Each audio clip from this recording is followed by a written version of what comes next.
कहानी की शुरुआत एक डिलीवरी मैन से होती है जो सड़क पार कर रहा होता है। तभी तेज रफ्तार से आ रहा एक ट्रक उसे जोरदार टक्कर मार देता है। डिलीवरी मैन बुरी तरह घायल होकर लगभग बेहोश होने लगता है और किसी तरह मदद के लिए फोन करता है। ट्रक का ड्राइवर नीचे उतरकर देखता है कि वह जिंदा है, लेकिन उसे अपनी गलती का जरा भी पछतावा नहीं होता। वह बस इतना सोचता है कि आसपास कोई कैमरा नहीं है, इसलिए वह आसानी से बच सकता है। इसके बाद वह वापस ट्रक में बैठ जाता है। उसके दिमाग में एक बेहद खतरनाक ख्याल आता है कि अगर इस आदमी को ही खत्म कर दिया जाए तो उसे जिंदगी भर इसका खर्च नहीं उठाना पड़ेगा। लेकिन कुछ समय बाद भी वह अपने की सजा से पूरी तरह नहीं बच पाता। उसे जेल होती है, मगर सिर्फ 1 साल बाद ही वह बाहर आ जाता है। बाहर आने के बाद भी उसे कोई पछतावा नहीं होता। उल्टा जब घायल आदमी की माँ उसकी जिंदगी में परेशानी खड़ी करने की बात करती है तो वह उसी पर गुस्सा करने लगता है। उसे जरा भी एहसास नहीं होता कि उसने किसी की जिंदगी बर्बाद कर दी है। लेकिन दूर खड़ा एक रहस्यमय आदमी उसकी हर हरकत पर नजर रख रहा था। उसी रात वह ड्राइवर आराम से बाथ में बैठा होता है। तभी एक काले कपड़े पहना आदमी पीछे से आता है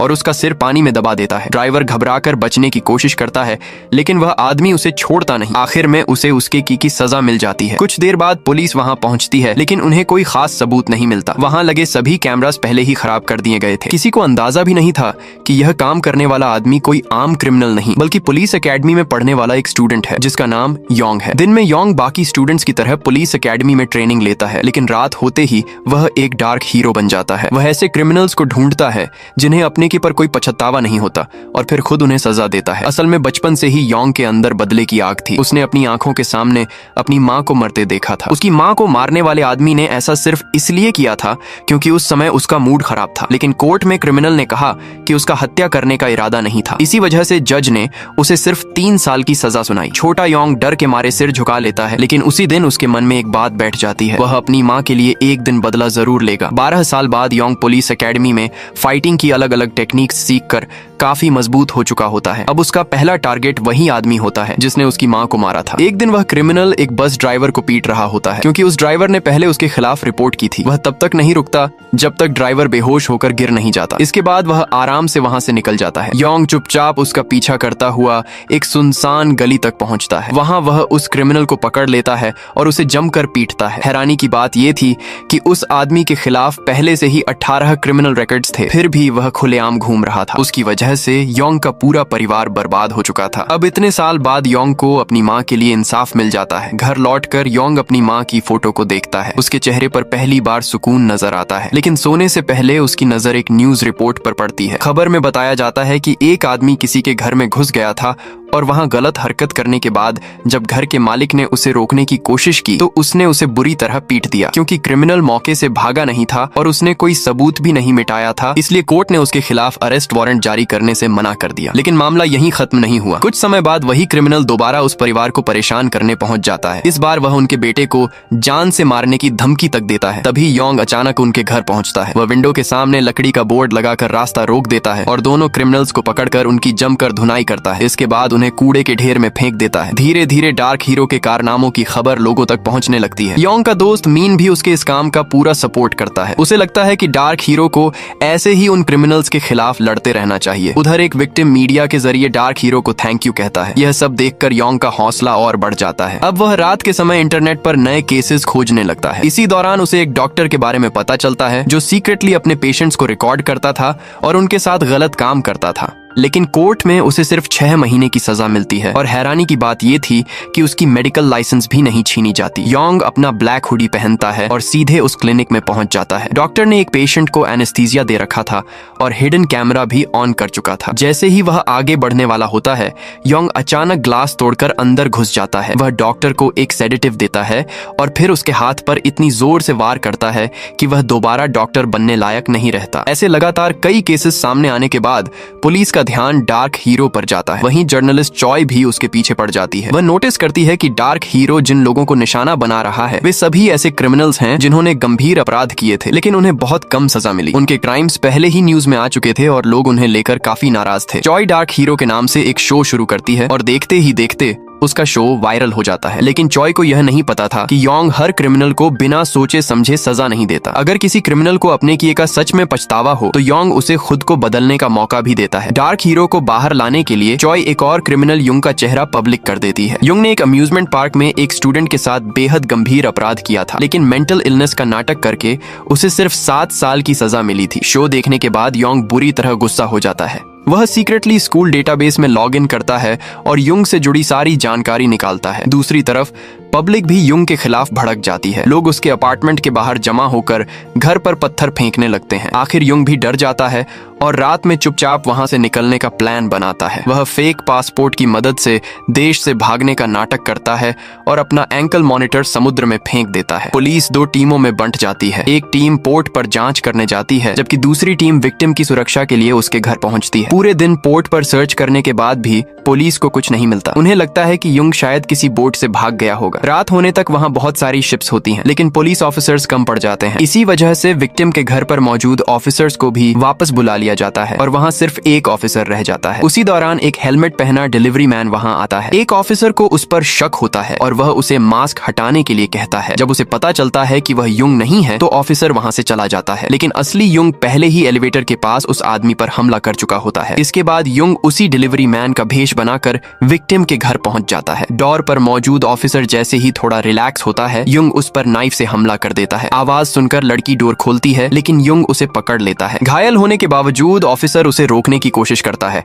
और लड़की को वहां से भागने के लिए कहता है, लेकिन युंग उसे भी पकड़ लेता है। वह लड़की पर ही अपना गुस्सा निकालने लगता है और चिल्लाकर कहता है कि उसने उसकी जिंदगी बर्बाद कर दी। लेकिन असली सच्चाई ये थी कि गलती युंग की थी और वह लड़की खुद विक्टिम थी। युंग यहाँ तक कहता है कि अगर उसने उस लड़की को उसी समय मार दिया होता तो शायद आज उसे लोगों की नफरत नहीं झेलनी पड़ती और वह आराम से जेल में अपनी जिंदगी काट रहा होता। वह लड़की के साथ कुछ और करने ही वाला होता है कि तभी योंग वहां पहुंच जाता है और उसे जोरदार किक मारकर दूर गिरा देता है। इसके बाद योंग युंग को लगातार पीटता है। उसका सारा गुस्सा उसी पर निकल रहा था। आखिर युंग डर कर योंग से माफी मांगने लगता है और अपनी जान बचाने की गुहार करता है। योंग उसे चेतावनी देता है कि अगर उसे जिंदा रहना है तो उसे एक अपॉलॉजी लेटर लिखना होगा। उधर चॉय को अब समझ आ जाता है कि युंग का असली प्लान देश से भागना नहीं था, वह किसी से बदला लेने आया था। चॉय तुरंत उस जगह पहुंचती है, लेकिन तब तक बहुत देर हो चुकी होती है। योंग वहां से जा चुका था। हालांकि इस बार चॉय को उससे भी बड़ा स्कूप मिल जाता है। अगले दिन युंग की मौत की खबर पूरे शहर में फैल जाती है। पुलिस को मौके से कुछ क्लूज मिलते हैं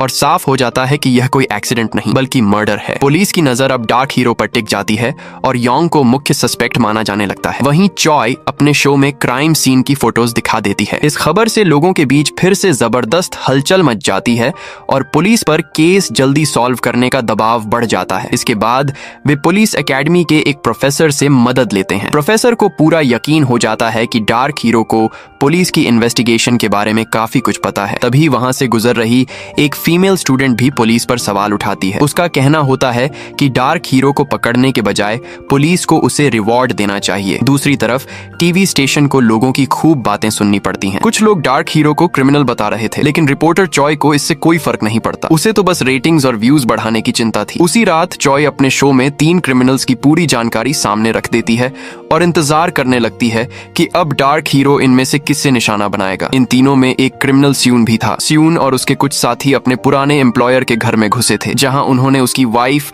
और 2 बच्चों को मार दिया था। बाद में स्यून ने पूरा इल्जाम 2 माइनर्स पर डाल दिया और खुद सजा से बच निकला। इतना ही नहीं, वह अपने दोस्तों के सामने शेख ही मारता था कि लॉ उसका कुछ नहीं बिगाड़ सकता। स्यून की इस बेरहमी से योंग का गुस्सा भड़क उठता है। वह उसे ढूंढते हुए एक नाइट क्लब पहुंच जाता है जहां स्यून मौजूद था। वहां एक लड़की योंग के लुक्स देखकर उससे बात करने लगती है, लेकिन योंग का पूरा ध्यान स्यून पर था। लड़की को लगता है कि योंग उससे ड्रग्स खरीदना चाहता है, इसलिए वह उसे एक तरफ ले जाती है। फिर वह अपने मुंह में ड्रग्स रखकर योंग को किस कर देती है। इसके बाद योंग का दिमाग ठीक से काम करना बंद कर देता है और उसे कुछ होश नहीं रहता। अगली सुबह जब योंग की आंख खुलती है तो उसे विक्टिम फैमिली का एक वीडियो दिखाई देता है। उसे स्यून की बिल्कुल भी शर्मिंदगी न दिखाने वाली हरकतें याद आती हैं और उसके अंदर दुख के साथ गुस्सा भी भर जाता है। इन्वेस्टिगेशन करने पर उसे पता चलता है कि स्यून सिर्फ ड्रग्स बेचने का काम नहीं करता, बल्कि माइनर्स को भी निशाना बनाता था और अपना सारा पैसा शहर से दूर एक जगह छिपा कर रखता था। स्यून को बाहर निकालने के लिए योंग उसकी कार में एक फोन नंबर छोड़ देता है और उसे खुद जाकर सरेंडर करने को कहता है। स्यून अपने लोगों से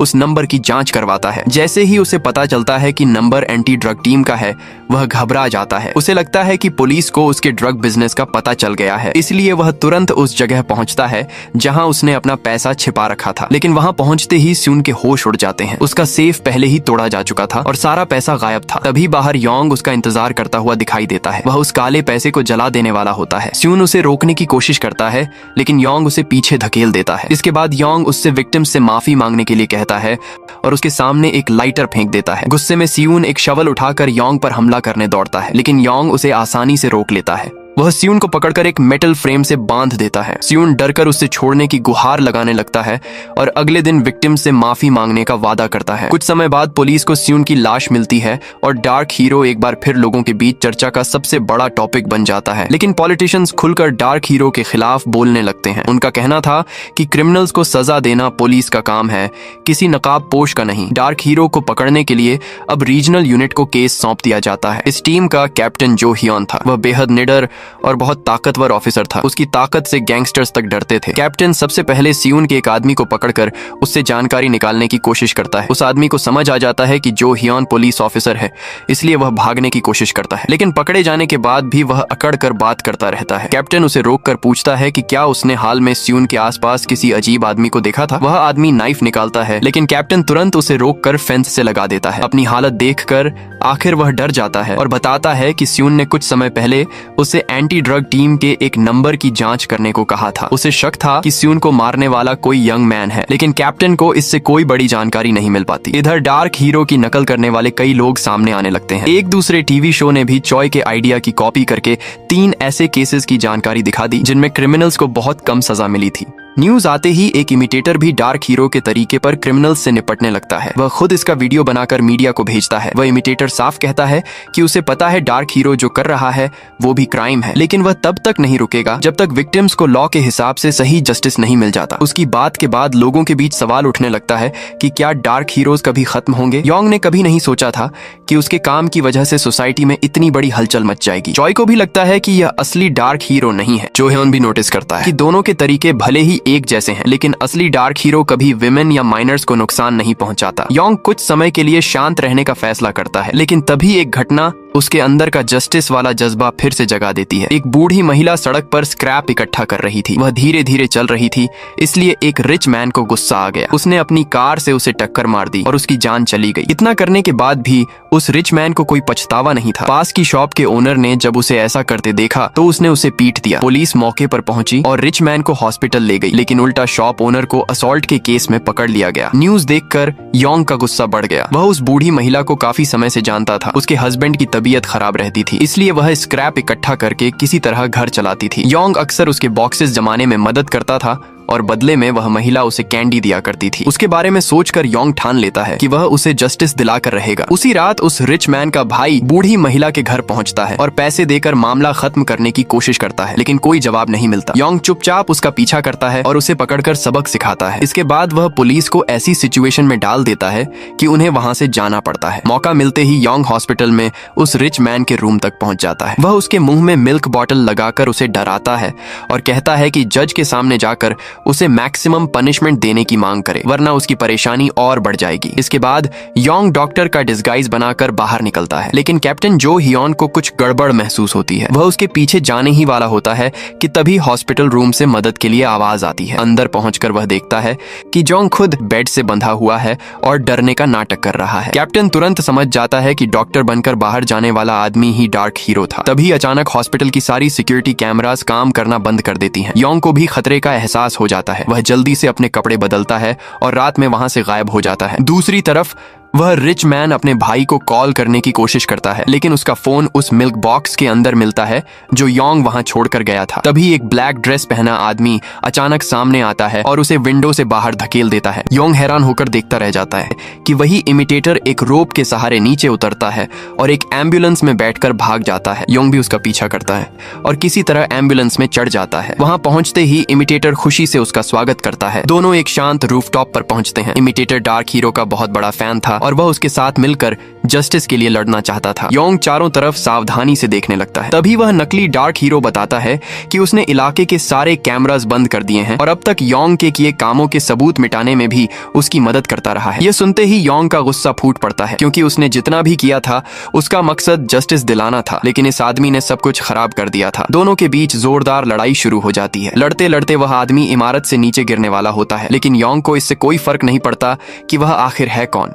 वह बस चाहता है कि यह आदमी उसके काम से दूर रहे। लेकिन ब्लैक ड्रेस वाला यह आदमी कोई आम इंसान नहीं था। असल में वह एक बड़ी कंपनी का वाइस चेयरमैन था। उसे पता चल चुका था कि चॉय पिछली रात वहां मौजूद थी और उसने आसपास की सारी घटनाएं रिकॉर्ड कर ली थी। इसलिए वह सीधे चॉय के पास जाता है और उसे उसके शो को स्पॉन्सर करने का ऑफर देता है। बदले में वह चाहता था कि चॉय वह वीडियो डिलीट कर दे, लेकिन चॉय साफ मना कर देती है। वह कहती है कि उसे पैसों के बदले अपनी रिपोर्ट्स को किसी के हिसाब से चलाना पसंद नहीं है। वह बिना किसी दबाव के सिर्फ सच सामने लाना चाहती है। चॉय की बात सुनकर वाइस चेयरमैन उससे अकेले में बात करने का फैसला करता है। वह मानता है कि उसे भी डार्क हीरो पसंद है और वह उसके काम को पसंद करता है। वह बताता है कि वह खुद भी सोसाइटी के छिपे हुए गलत कामों को सामने लाना चाहता है, यानी दोनों का मकसद एक ही है, डार्क हीरो को बचाना और लोगों के सामने सच लाना। दूसरी तरफ जो हियन क्राइम सीन की बारीकी से जांच करता है। उसे एहसास होता है कि डार्क हीरो को पुलिस की इन्वेस्टिगेशन का पूरा तरीका पता है। वह हर बार इतने अच्छे से सबूत मिटाता है कि पुलिस के पास लगभग कुछ भी नहीं बचता। जो हियन अपनी सारी फाइंडिंग्स लेकर प्रोफेसर के पास जाता है। वहां उसकी मुलाकात अचानक योंग से हो जाती है। योंग की बॉडी देखकर जो हियन को पिछली रात वाले डॉक्टर की याद आती है, क्योंकि दोनों का बिल्ड काफी मिलता जुलता था। अब उसका शक और गहरा हो जाता है। बाद में जो हियन प्रोफेसर के ऑफिस में पहुंचता है। वहां उसे पता चलता है कि स्टूडेंट्स कई बार पुलिस के केस एनालिसिस प्रोग्राम्स बनाने में भी मदद करते हैं। अब जो हियन को शक होने लगता है कि शायद डार्क हीरो खुद पुलिस से जुड़ा कोई आदमी है। वह प्रोफेसर से स्टूडेंट्स की फोटोज दिखाने को कहता है, लेकिन प्रोफेसर पर्सनल इंफॉर्मेशन देने से साफ मना कर देता है। फिर भी जो हियन की बात सुनकर प्रोफेसर के मन में भी हल्की चिंता पैदा हो जाती है। अगले दिन क्लास में प्रोफेसर योंग के चेहरे पर लगे निशान देखता है और पूछता है कि उसे क्या हुआ। योंग झूठ बोल देता है कि पिछली रात उसकी बॉक्सिंग मैच थी। प्रोफेसर समझ जाता है कि योंग पूरी सच्चाई नहीं बता रहा। तभी पुलिस वहां पहुंच जाती है। उन्हें पता चलता है कि पिछली रात कुछ नशे में धुत लड़के एक लड़की को परेशान कर रहे थे और योंग ने उसे बचाया था। अब वही लड़की योंग को थैंक यू कहने आई थी और पुलिस उससे उस घटना के बारे में स्टेटमेंट लेना चाहती थी। इससे प्रोफेसर का शक दूर हो जाता है। लेकिन असली खेल वाइस चेयरमैन ने पहले ही तैयार कर रखा था। उसे अंदाजा था कि योंग अपने चेहरे की चोटों का सही जवाब नहीं दे पाएगा, इसलिए उसने उस लड़की को वहां भेजकर योंग के लिए एक मजबूत बहाना तैयार कर दिया था। इस पूरी घटना के बाद योंग को भी एहसास होता है कि अगर उसे आगे भी अपने काम छिपाकर करने हैं तो किसी ऐसे आदमी की जरूरत होगी जो उसके पीछे के सबूत साफ कर सके। इसलिए वह वाइस चेयरमैन को मैसेज करके अगले दिन मिलने के लिए कहता है। लेकिन उससे पहले जो हियन योंग को ढूंढ लेता है और उसे समझाता है कि वह वायलेंस का रास्ता छोड़ दे। अब जो हियन को पूरा यकीन हो चुका था कि योंग ही डार्क हीरो है। उसका मानना था कि अगर डार्क हीरो कोई अच्छी जॉब करने वाला और देखने में अच्छा लड़का निकला तो पब्लिक उसे इतना पसंद करने लगेगी कि उसे रोकना मुश्किल हो जाएगा। इसीलिए उन्होंने एक ऐसा आदमी ढूंढने का फैसला किया जो देखने में बिल्कुल साधारण और बेकार लगे। फिर उसके ऊपर डार्क हीरो के सारे क्राइम्स डाल दिए जाएं। इससे लोगों को लगेगा कि डार्क हीरो कोई बड़ा हीरो नहीं बल्कि एक लूजर है। जो हियन को यही तरीका डार्क हीरो की कहानी खत्म करने के लिए सबसे सही लगता है। उधर वाइस चेयरमैन छिपकर दोनों की बातचीत पर नजर रख रहा था। कुछ देर बाद वह योंग को कॉल करता है। योंग को शक हो जाता है कि शायद वाइस चेयरमैन ने ही जो हियन को उसका सीक्रेट बताया है, इसलिए वह अपनी मीटिंग कैंसिल कर देता है। हालांकि वह यह भी कहता है कि अगर वाइस चेयरमैन जो हियन के फोन को क्लोन कर सकता है तो वह उनके साथ काम करने के बारे में सोच सकता है। कुछ ही देर बाद वाइस चेयरमैन का मैसेज आता है कि उसने योंग का काम कर दिया है। योंग एक लॉकर के पास जाता है, वहां से फोन निकालता है और जो हियन की कॉल रिकॉर्ड्स चेक करने लगता है। उसी समय चॉय के शो में एक नई खबर सामने आती है। एक एक्टर जिसे इलीगल वेबसाइट चलाने के आरोप में पकड़ा गया था, उसकी मौत हो चुकी थी। इस मामले का कनेक्शन एक बिजनेसमैन किम से जुड़ा था। चॉय को अपने सीनियर से पता चलता है कि किम बाहर से एक बिल्कुल लीगल बिजनेसमैन बनकर घूमता है, लेकिन असल में वह इलीगल गैम्बलिंग के धंधे में शामिल है। वह अक्सर चैरिटी इवेंट्स में भी दिखाई देता था, लेकिन जो भी उसके खिलाफ जाता उसके साथ बेहद खतरनाक तरीके से पेश आता था, यहाँ तक कि वह अपने दुश्मनों को सुअर पालने वाली जगह में फेंक देता था। तभी चॉय को एक अनोनिमस टिप मिलती है। वह एक वेयर हाउस तक पहुंचती है और वहां उसे इलीगल गैम्बलिंग गैम्बलिंग के ढेर सारे सर्वर्स मिलते हैं। चोई तुरंत फोटोज लेकर सबूत जमा करने लगती है। तभी वेयरहाउस का दरवाजा खुलता है और एक हिटमैन अंदर आ जाता है। चोई को बचाने के लिए उसका सीनियर हिटमैन का ध्यान अपनी तरफ खींच लेता है ताकि चोई वहां से निकल सके, लेकिन हिटमैन उस सीनियर को वहीं मार देता है। जब पुलिस मौके पर पहुंचती है तब तक वेयरहाउस पूरी तरह खाली हो चुका होता है और सारे एविडेंस गायब होते हैं। इसके बाद चोई मजबूर होकर अपने पास मौजूद वीडियो पब्लिक कर देती है। इस खबर से डार्क हीरो का भी ध्यान किम की तरफ चला जाता है, लेकिन दूसरी तरफ किम भी चोई को खत्म करना चाहता है। टीवी स्टेशन का बॉस चोई से नाराज हो जाता है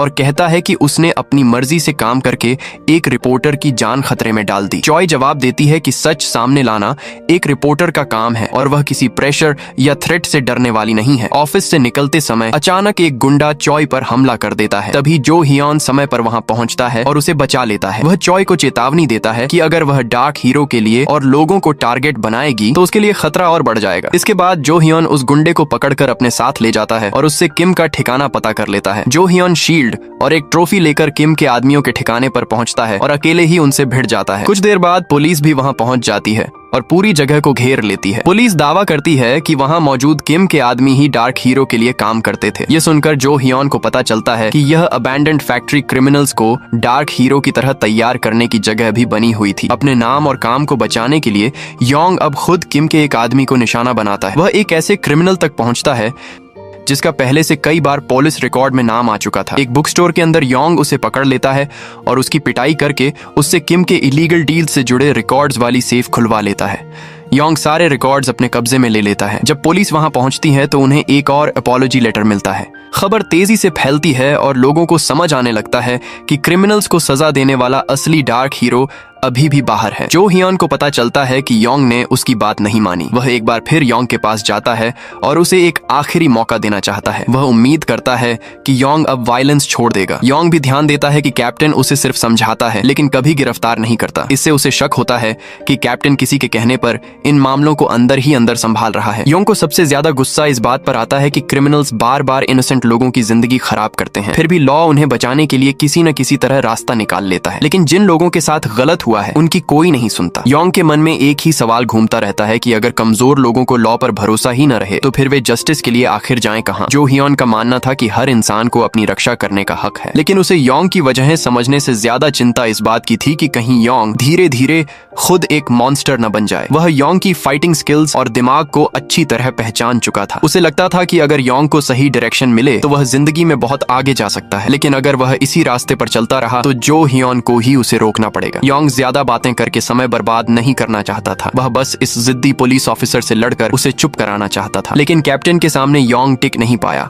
और थोड़ी ही देर में हार गया। इसके बाद जो हियोन ने बताया कि उसे भी करप्ट पुलिस ऑफिसर्स बिल्कुल पसंद नहीं है, फिर भी उसे पुलिस ऑफिसर होने पर गर्व है। उसे योंग के लिए बुरा लग रहा था क्योंकि उसके हिसाब से योंग में एक शानदार ऑफिसर बनने की पूरी काबिलियत थी। योंग बड़ी मुश्किल से खड़ा हुआ और उसने किम और पुलिस चीफ के बीच चल रहे गंदे खेल का खुलासा कर दिया। वह जो हियोन से कहता है कि अगर लॉ इन विलेंस को सजा दे सकता है तो वह उसका साथ देगा, लेकिन अगर लॉ ही उन्हें नहीं रोक पाया तो वह इलीगल तरीके से इन बुरे लोगों को खत्म करने से पीछे नहीं हटेगा। कुछ दूरी पर वाइस चेयरमैन चुपचाप पूरी घटना देख रहा था। वह योंग को बचाता है और कसम खाता है कि जिसने भी योंग को नुकसान पहुंचाया है वह उसे सजा जरूर देगा। जाने से पहले वह अपने आइडल योंग के साथ एक फोटो भी खिंचवाता है। दूसरी तरफ डार्क हीरो केस में कोई प्रोग्रेस न होने की वजह से चीफ आखिरकार जो हियोन को सस्पेंड कर देता है। उसका हैंडओवर पूरा होते ही उसे टीम लीडर की पोस्ट से भी हटा दिया जाना था, लेकिन जो हियोन हार मानने वालों में से नहीं था।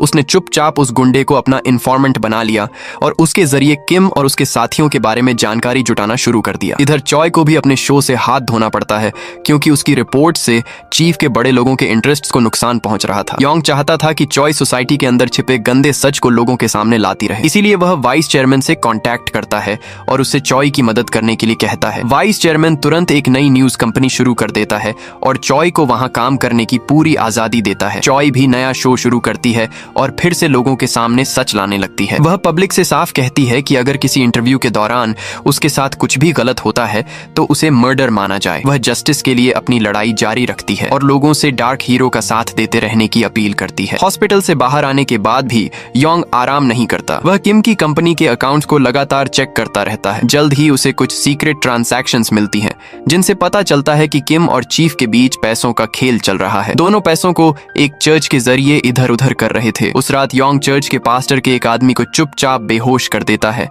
और उसके पास से एक USB ड्राइव ले लेता है। उस ड्राइव में सारे ट्रांजैक्शंस की डिटेल्स मौजूद थीं। तभी उसे पास में वही इमिटेटर दिखाई देता है। योंग तुरंत उसके पीछे भागता है, लेकिन इमिटेटर को उसका पीछा करवाने में मजा आ रहा था। वह जानबूझकर योंग को अपने पीछे दौड़ाता रहा। आखिर में इमिटेटर एक रेलिंग के पास जाकर रुक जाता है। वह योंग से साफ कहता है कि वह उसे एक्सेप्ट करे और उसके साथ मिलकर काम करे, ताकि दोनों मिलकर और भी बड़े काम कर सकें। योंग मानता है कि उसे सच में किसी मदद की जरूरत है, लेकिन वह इमिटेटर से एक बात कहता है, अगर वह सच में उसके साथ काम करना चाहता है तो उसे पहले अपना मास्क उतारकर अपनी पहचान दिखानी होगी। योंग की बात सुनते ही इमिटेटर बिना देर किए अपना मास्क उतार देता है। अब योंग भी समझ जाता है कि वह इस आदमी पर थोड़ा भरोसा कर सकता है। इविल फोर्सेस को खत्म करने के लिए योंग वाइस चेयरमैन के साथ भी मिलकर काम करने का फैसला करता है। योंग का प्लान साफ था। सबसे पहले वह पास्टर से निपटेगा। इसके बाद वाइस चेयरमैन USB ड्राइव चॉय को देगा, ताकि वह उसमें मौजूद सारे सबूत पब्लिक के सामने रख सके। अगर मीडिया के दबाव के बाद भी केस को दबाने की कोशिश की गई तो योंग खुद किम पर हमला करेगा और उसके इलीगल कामों के सारे एविडेंस बाहर निकाल देगा। वाइस चेयरमैन को यह प्लान बहुत रिस्की लगता है। उसे डर था कि इस तरह सीधे किम के खिलाफ जाना योंग की जान ले सकता है, लेकिन योंग किसी भी खतरे से पीछे हटने के लिए तैयार नहीं था। वह मान चुका था कि अगर ईविल को रोकने के लिए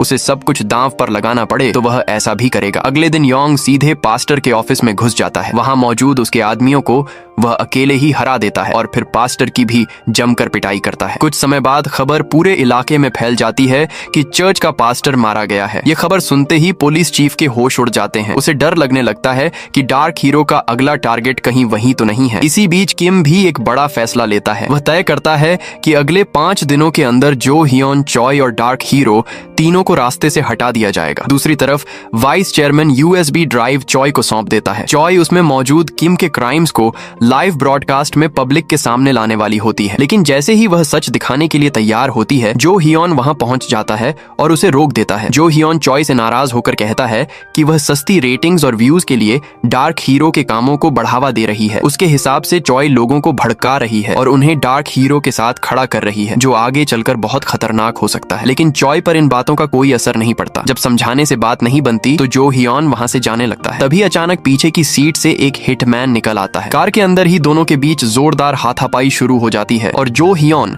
किसी तरह उसे कार से बाहर धकेल देता है, लेकिन तभी एक और ताकतवर आदमी सामने आ जाता है और उस पर हमला कर देता है। जो हियोन काफी अच्छा फाइटर है, लेकिन एक साथ 2 लोगों और उनके वेपन्स का सामना करना उसके लिए मुश्किल हो जाता है। तभी आखिरी समय पर योंग वहां पहुंचता है और दोनों हमलावरों को वहां से भगा देता है। इसके बाद वह जो हियोन को सीधे हॉस्पिटल ले जाता है। पूरी लड़ाई एक विटनेस अपने फोन में रिकॉर्ड कर लेता है और थोड़ी ही देर में यह खबर फैल जाती है। वाइस चेयरमैन को समझ नहीं आता कि योंग ने जो हियोन को बचाया ही क्यों। उसे लगता है कि जो हियोन तो उनके काम में रुकावट ही बनेगा, लेकिन योंग के दिमाग में कुछ और चल रहा था। वह जो हियोन को भी एक और डार्क हीरो बनाना चाहता था। अगले दिन किम अपने आदमियों को सर्वर का सारा डेटा दूसरी जगह भेजने का ऑर्डर देता है, लेकिन उससे पहले ही योंग उनके बेस तक पहुंच जाता है। वह वहां आग लगा देता है। 2 लोगों को बेहोश करके एक लॉक्ड बॉक्स अपने साथ ले जाता है। चॉय तुरंत अपने शो में इस फायर की खबर दिखाती है। वह लोगों को बताती है कि यह कोई एक्सीडेंट नहीं था, यह डार्क हीरो की तरफ से इविल लोगों के खिलाफ किया गया एक और अटैक था। इसके बाद पुलिस किम की कंपनी पर बड़ा रेड शुरू कर देती है। किम घबराकर चीफ से मदद मांगता है। वह धमकी देता है कि अगर उसे नहीं बचाया गया तो वह करप्ट पॉलिटिशियंस के सारे राज्य खोल देगा, लेकिन चीफ उसकी धमकी से डरता नहीं। वह उल्टा किम से कहता है कि उसे 6 महीने की सजा काटनी चाहिए। हालांकि अगर किम उससे पहले डार्क हीरो को पकड़ लेता है तो चीफ उसकी सजा कम करवाने की कोशिश करेगा। अब किम समझ जाता है कि पॉलिटिशियंस ने उसका साथ छोड़ दिया है, इसलिए उसे खुद ही चॉय तक पहुंचना होगा और उसे मजबूर करना होगा कि वह डार्क हीरो का ठिकाना बताए। उधर योंग अपने बेचे हुए QQ कॉइन्स से मिले पैसे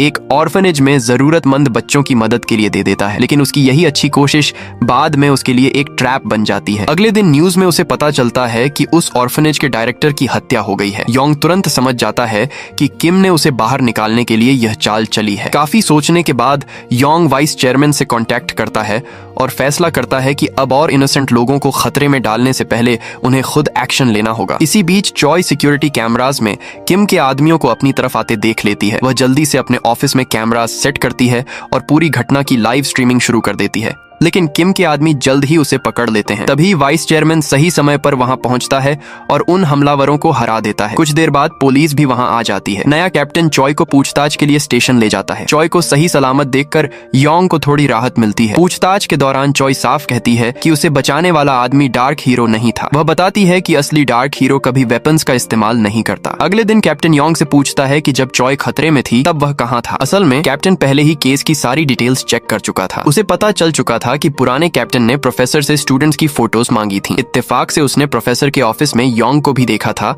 और उसकी बॉडी डार्क हीरो से मिलती जुलती लगी थी। इसके अलावा डार्क हीरो द्वारा बेची गई क्रिप्टो करेंसी के लिए जिस फोन की जरूरत थी वह क्राइम वाले समय स्कूल में ही ऑन हुआ था। अब कैप्टन का शक सीधे योंग पर जाने लगा। वह योंग से सच बताने के लिए कहता है, लेकिन योंग साफ कह देता है कि यह उसकी प्राइवेट लाइफ है और वह किसी सवाल का जवाब नहीं देगा। कैप्टन वहां से चला जाता है, लेकिन थोड़ी देर बाद कुछ ऑफिसर्स को लेकर स्कूल में सर्च करने लौटता है। तभी क्राइम में इस्तेमाल हुआ फोन एक लोकेशन दिखाता है। लोकेशन थी प्रिंसिपल का ऑफिस और इत्तेफाक से वही जगह पुलिस चीफ का ऑफिस भी था, क्योंकि चीफ ही उस स्कूल का प्रिंसिपल था। लेकिन यह सब योंग का बनाया हुआ प्लान था। उसने जानबूझकर क्राइम वाला फोन चीफ के ऑफिस में इस्तेमाल किया था। साथ ही उसने किम और चीफ के बीच कनेक्शन साबित करने वाला प्राइवेट फोन बुक शेल्फ में छिपा दिया था। अब पुलिस का शक चीफ पर जाने वाला था और कैप्टन को सच्चाई तक पहुंचने से रोका जा सकता था। लेकिन चीफ ने इससे भी खतरनाक कदम उठा लिया। उसने एक कार एक्सीडेंट का नाटक करवाया और कैप्टन को मरवा दिया। जो हेयोन के लिए यह बहुत बड़ा सदमा था, क्योंकि कैप्टन उसका सबसे करीबी दोस्त था। दूसरी तरफ योंग भी अंदर से टूट गया। उसने कभी नहीं सोचा था कि उसके प्लान की कीमत किसी ईमानदार ऑफिसर की जान हो सकती है। गुस्से में जो हियोन योंग को पंच मारता है